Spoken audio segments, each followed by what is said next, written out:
We're at the point now where Telltale could, if they wanted, put their games on autopilot and never put out a bad game. There's a formula at work and ever present with Telltale games that creates a floor their quality will never dip below. Yet, you can see the effort and the nuance at play with Batman Enemy Within for a stronger, consequential narrative with a few new wrinkles in the gameplay. Batman Enemy Within, the sequel to last year's Batman game, takes place not too long after the first game. Harvey Dent is still in Arkham with a constantly delayed trial. John Doe is out somehow. Cobblepot is still locked up, but presumably a model citizen, and Batman has went from whispers in the shadows to a full-fledged legend for taking down the children of Arkham. The previous events have also heightened the attention on Bruce Wayne, who obviously was famous beforehand. But now, his association with so many people that have turned out to be criminals, coupled with the troubling revelation of Thomas Wayne's criminal background, have cast the favorite son of Gotham in a new light. The first game took a lot of chances with the Batman canon. Dent having a relationship with Selina, Bruce having a past friendship with Cobblepot, the Joker origins, especially the Thomas Wayne revelation. Well, Enemy Within doubles down on that, with some aspects working and some that will need to wait and see treatment. There are introductions of a couple of popular DC characters, but also created or altered ones for the story. There are also some exits as well. What is striking and instantly noticeable in differentiating this game from the comic book roots is the prospect of permadeath. Popular characters die in episode 1 that in itself is jarring, as they are characters that have existed for probably about 70 years or so. Their deaths aren't cheap by any means. There's a striking gravity to the events. They ripple throughout the game for sure. But it is a different sensation. As a Batman fan, I'm pretty curious to how they will be received by the community.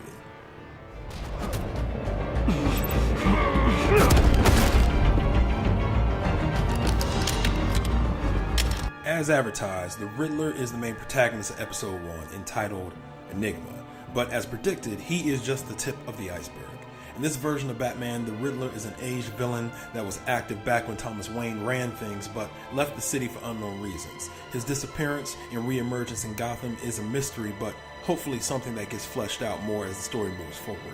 Casino. A madman in a mask. You're ahead of schedule. I'm a little busy right now, but I'll see if I can fit you in. Not him, the hostage! Shoot the hostage! Telltale maintains a similar pacing, mostly splitting your time between Bruce Wayne and Batman. As you would expect, most of Bruce's sections are more focused on dialogue options than interaction, but the team does well to mix it up with some few action sequences tossed in. This platform is still a really good one for playing as Batman himself, where discovery, exploration, interacting with gadgets, and puzzle solving fit the gameplay extremely well. They have added a couple new wrinkles for the interaction that demand your attention, but they don't stray too far from the formula. And they don't need to. Batman, even for this interactive adventure game format, feels weighty, responsive, and dominating in fitting fashion. The choices are no joke either. Even more so than before, you feel like every interaction you have with a major character is going to hurt you in some way down the line, if not instantly. So the balancing act between what you feel like doing and what you think you should be doing is always tough. Unlike some titles before, there aren't any gotcha choices where you make a decision that immediately has the opposite effect. But the choices are telegraphed as far as how it will affect people. It's just up to you about who and what you prioritize and what you're willing to give up. Well, would you look at that? Micro-pulse waveform. And the sound it's giving off. Huh? Why are you here, John? I told you I'd see you again, didn't I?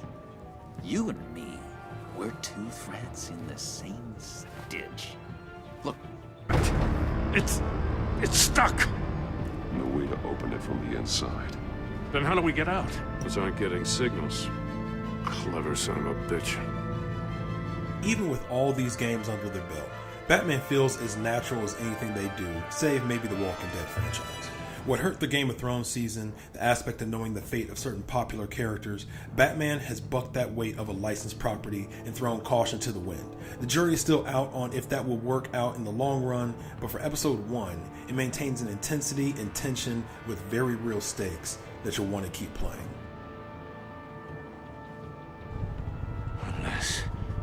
Unless that white-faced prick set me up. Never told them to meet me here.